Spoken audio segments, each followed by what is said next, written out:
Queer 20 is the annual celebration of 20 queer Indians who have made a mark in business, technology, and society. Today we have with us Grace Banu. She's a Dalit and transgender activist, the founder of Trans Rights Now Collective, and is also the first transgender engineer to be admitted to an engineering college in Tamil Nadu.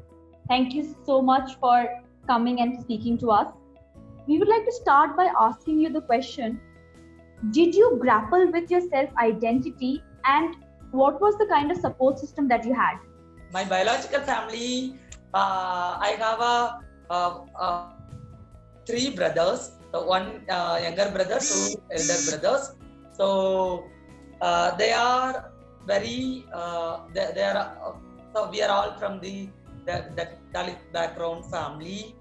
So they are, when I express my feelings and the gender identity, they didn't speak to me.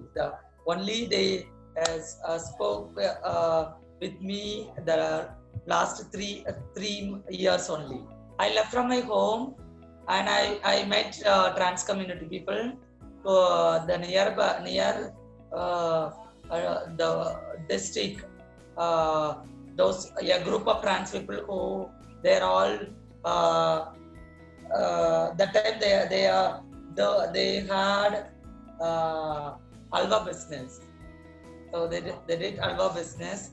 So I joined with them and I got adopted a trans mother, a good mother.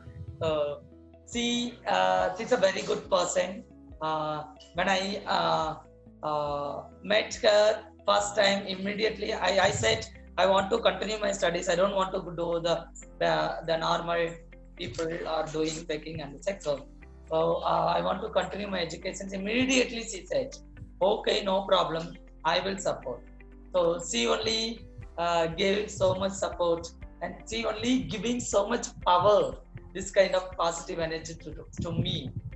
What was your inspiration behind becoming the first transgender person who applies and gets in through an engineering college? I'm facing so many discrimination. So those discrimination motivated to me to get that identity, the first trans engineer identity. So that time Tamil Nadu government have on order the trans people can't have the rights to get enter into the professional course. In the professional course means in the medical and the engineering field. So I want to challenge that situation.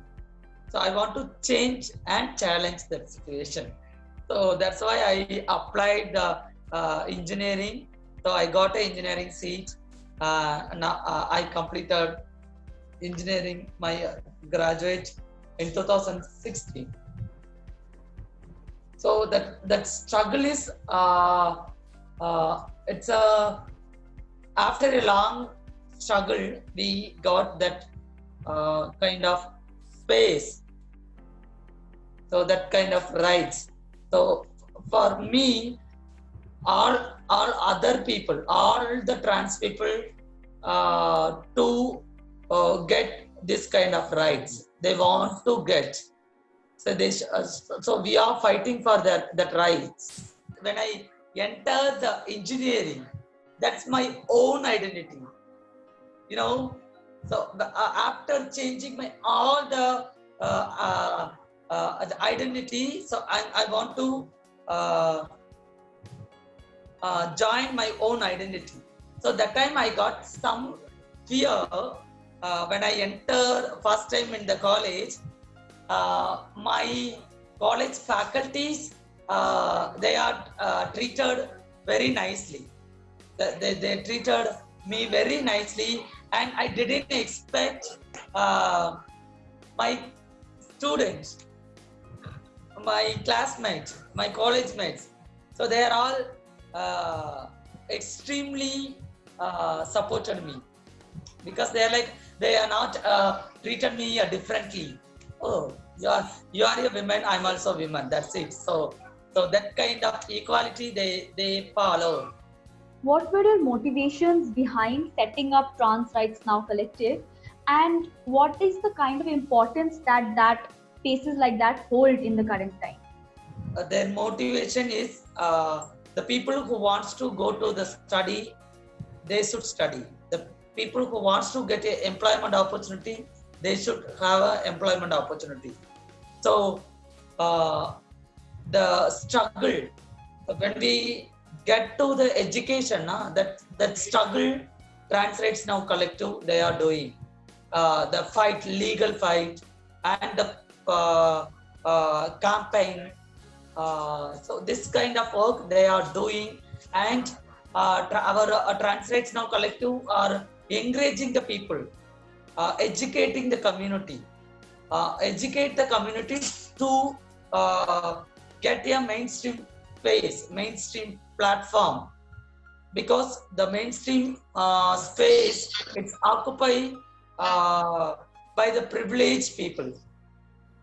The people who have the privilege, those people occupy the mainstream spaces.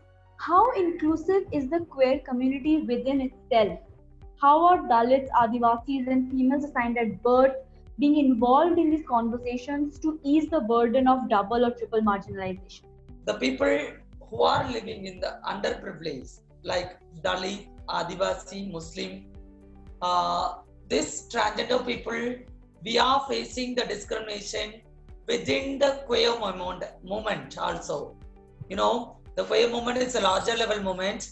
So we are facing the discrimination, the caste discrimination within the queer movement, because we don't have a privilege to get the space to occupy this, people who have the privilege, the queer people who have the privilege. So we don't have that kind of privileges. What are the first steps that are required to uplift Dalits transgender people? When we get the reservational rights, it's our basic rights. So this all power will come automatically. You know, so when I get the reservation, I'm easily get the education, and I'm easily get the employment opportunity, and I'm easily going to get the power. The Transgenders Act of 2019 is said to be a setback for the transgender movement. What are your thoughts on this? When they introduced that the Transgender Protection Act, from the beginning onwards, we completely oppose that act, because that act doesn't have any rights to the trans community. It's completely accused the trans community. So that's why we said it's a poisonous act.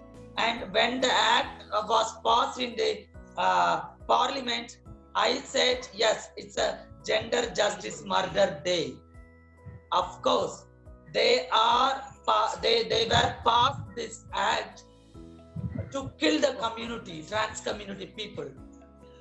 Because they are saying, it's giving upliftment to the community, but it can't. It can't.